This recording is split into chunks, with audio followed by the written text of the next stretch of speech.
Well, hello, I am Matt Williamson, and we are wrapping up the week here, going through the defense as I did the offense, and I mentioned this was my article this week, so it's going to be redundant if you read it already, and if you did, many of you gave me tremendous feedback on this one. I always get good, nice comments from you guys, but this one was especially kind of you guys. I'm heading to the owners meeting on Sunday morning, coming back Thursday night. I'll probably be recording. I will be recording stuff from my hotel though, so that's not a big issue. Maybe we'll find out some news while we're down there. So where are we here? I just pulled up my article to go off of. I'd probably just do this by memory. So talking about the defense, the stuff that still needs to be done. So here are the Steelers' defensive players from last year that do not have a contract anywhere in the league right now. So Miles Jack, William Jackson, Tyson Alualu. When I wrote this, Terrell Edmonds, but he is an Eagle now in case you haven't heard. Chris Wormley, Marcus Allen, Carl Joseph. Those are the prominent names. And since then, actually, it happened as soon as I turned the article in. Like an hour after that, James Pierre was signed, which in the article I mentioned several times, and I've told you guys too, that that's something that should be, in the cards. I think the Pierre move worked out really well because he was going to be like a little over $2 million of a cap hit with his restricted tender. They got him for a little over $1 million, and he's valuable. So, okay. So the Steelers usually keep 6 defensive linemen. 7's not out of the question, but usually it's 6 big guys. And I'm not talking the edge dudes. I'm talking the 300-pounders, basically.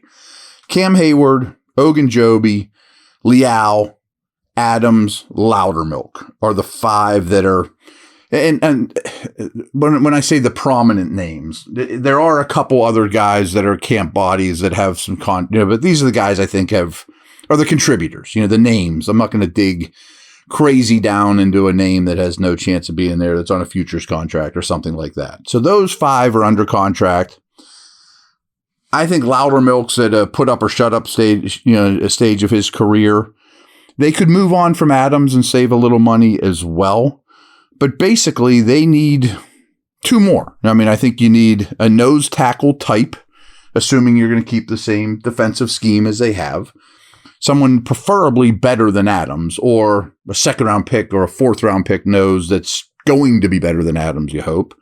And then somebody that's ideally would be Cam Hayward's replacement, heir, a Brian Brisset, something like that.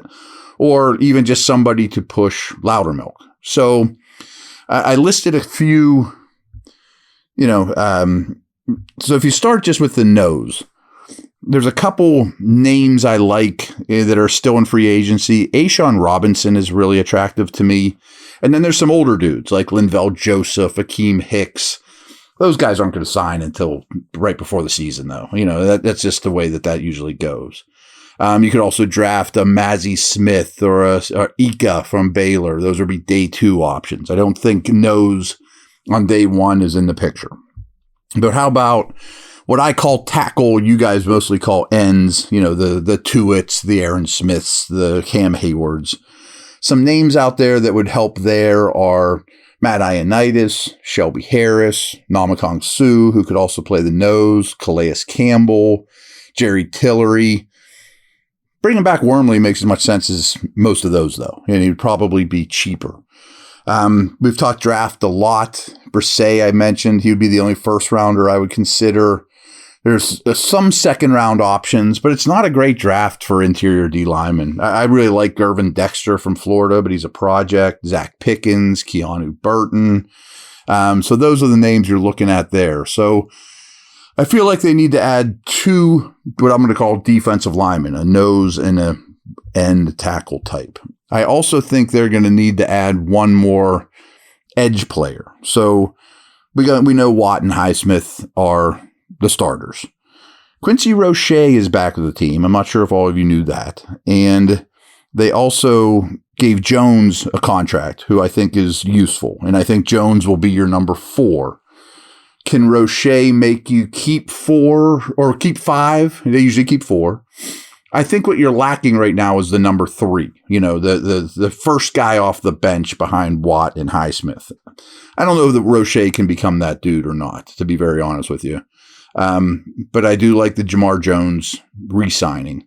Some names that I would have some interest in, and it's a good edge draft class, so that's interesting. I don't want to overspend for an edge, which you usually do, but it is a deep class. But what if you brought in Robert Quinn, Shaq Lawson, Justin Houston, Marcus Golden, guys like that have been around the block, that don't want to play a ton of snaps at this stage of their career, much like the Ingram move that I've brought up many times, but I wouldn't be Ingram. But there are a wealth of these type of dudes out there right now. Bring in Robert Quinn and play him 25 snaps a game. That would make some sense. But so far, they really need to add a nose. They need to add an end. They need to add an outside linebacker / edge guy. So quick break here, and we will break down the back half of the defense.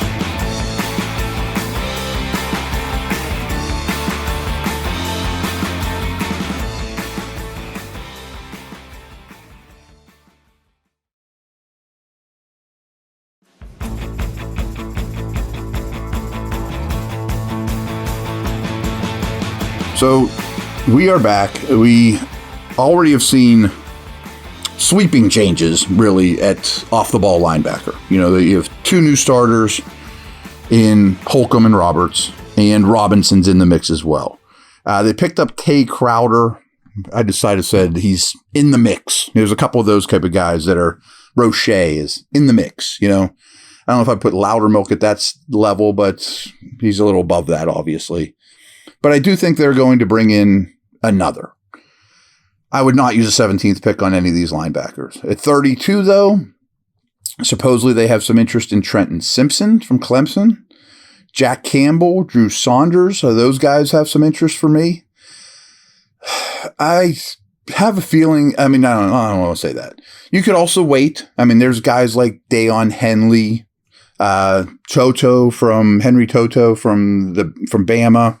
Or maybe you just use a 5th round pick there on a special teamer and live with what you have, because you can't have everything. We're talking about all these needs, and there's only so many resources for this. I do have interest in Nolan Smith at 17 from Georgia, and think Chad Brown, Lawrence Timmons. Everyone's going to say Micah Parsons, but he's like the best player in the league. But he would be an off the ball / 3rd outside linebacker for you. Maybe he fills both roles. Once he gets established, though, you're probably only going to fill one or the other. You could bring back Miles Jack. You could sign Rashawn Evans, Anthony Walker. I don't think Bobby Wagner's are going to come to the Steelers. He's a West Coast guy, and I'm sure he's had offers and hasn't taken any of them at this point. So one more linebacker. I doubt it's going to be a huge investment, but I guess I could paint a picture where number 32 is Trenton Simpson or something like that. Because they do need to get better in coverage there than where they're at. But I think that, I hesitate to say that they might be more apt to draft AD lineman or a corner than the linebacker. But that's just my thinking. I don't know that's their thinking. So safety's obviously in the news because Edmonds is gone. KZ is back. Usually they keep 4. You could certainly keep 5. 5 is probably better for special teams reasons. Speaking of which, I think Miles Killebrew probably has the team made as a star special teamer. KZ and Minka are going to be your starters. Trey Norwood's in the mix. Elijah Riley's in the mix. Norwood was a little disappointing for me last year. I wouldn't guarantee that he's going to make the team.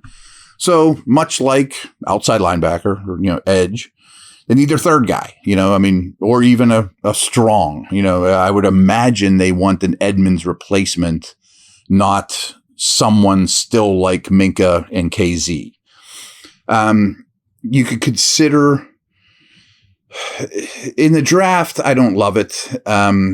You could look to the Bama dude Burns, and he's a good player. He's a very, very good player, and he would kill a lot of needs, obviously.